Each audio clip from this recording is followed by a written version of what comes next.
On Tuesday, January 24th, thousands of demonstrators took to the streets across the United States to protest President Donald Trump's signing of a series of executive memorandums seeking to resume and advance the construction of the previously suspended Keystone XL and Dakota Access oil pipeline projects. In Washington, D.C., demonstrators gathered at sunset before the White House, in the shadow of the security gates and crowd stands of the presidential inauguration that took place just days earlier.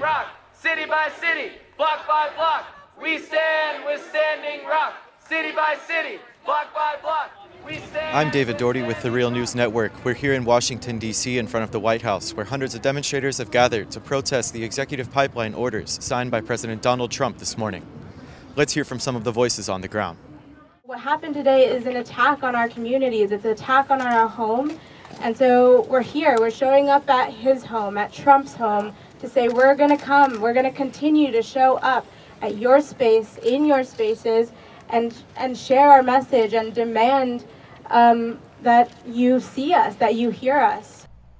Months of sustained protests in what became the largest mobilization of indigenous North Americans in over a century resulted in the Dakota Access Pipeline project being temporarily halted by the administration of former President Barack Obama, who also blocked the controversial Keystone XL pipeline.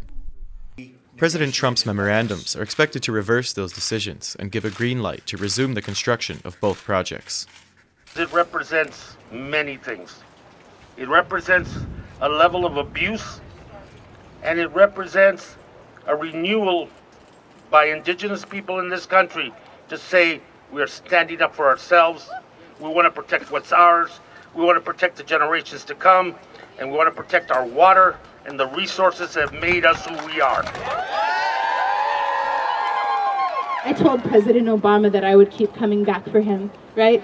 I told him that until he stood for the youth that he promised life to, that I would keep coming back, and now I'm here to make that same promise to Donald Trump. Erin Wise of the International Indigenous Youth Council says she is resisting President Trump's memorandums and the pipeline projects because of what she describes as a continuation of centuries of abuse of indigenous people by the United States government. I think that, him signing the executive orders for Keystone KXL and for Dakota Access is a continuation of genocide because he is currently still trying to silence indigenous peoples, right? If he poisons our water, our children are sick, our people are sick, they can't withstand, right? These pipelines are the smallpox blankets that the United States gave to us, right? We've only been allowed so much. We've only been allowed to live so long. Demonstrators like Sarah Prados worried about the impacts of the projects on both indigenous communities and the environment in the United States. I am terrified that this is going to escalate to a genocide of the Native American people.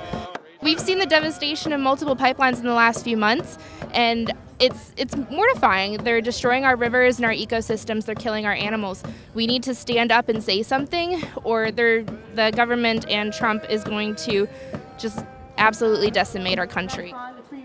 Protests were reported in dozens of cities across the United States, as a multitude of social movements have vowed to step up sustained opposition to key aspects of President Trump's political project.